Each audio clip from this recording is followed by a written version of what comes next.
You're now watching The Wash Daily. Today in news, a study came out showing that Illinois actually has the highest price for cannabis in the entire country. There's been a bunch of stories coming out of these. Some states have really expensive cannabis. New Jersey is one of the states that has really high cannabis prices, and also Illinois has even higher prices. And what they're saying is the problem is that most of the companies who are selling the cannabis in Illinois, the vertically integrated ones, the smaller players aren't getting any piece of the pie, and the market's being seemingly very controlled, that the ones who are being able to sell cannabis are actually profiting pretty well at the prices they're charging. Some would call them exorbitant. $20 for a gram is actually quite exorbitant. Cannabis shouldn't be $60 an eighth or $70 an eighth, and that's what the article was saying, that the prices in Illinois are pretty much $60 for an eighth, and that's similar to New Jersey prices and very different than places who have illegal established cannabis like California, Colorado, Massachusetts.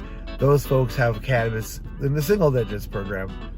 Also in news, Arkansas signs the bill protecting cannabis users from having their firearms confiscated. What they're saying is using someone's card of medicinal cannabis to deny them having firearm ownership would be a constitutional violation. And they're saying that people who have medical cannabis, it doesn't mean that they're always on cannabis or that they're habitual users or they're drug addicts. And if you're going to apply that measure to cannabis users, you should probably apply it to anybody on any medication, which is pretty much everybody these days. It actually might be part of the scheme to remove people's firearms is to get them on pharmaceuticals, some conspiracy theorists might say.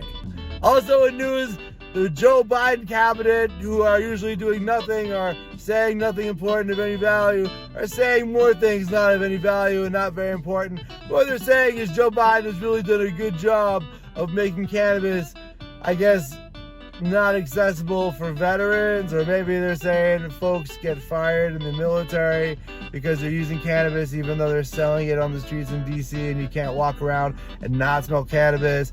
And the Biden administration, it's not their fault just because they are purposefully making it so folks actually don't have access to any helpful medication outside of that which comes out of the pharmaceutical industry. Thanks for watching The Wash Daily.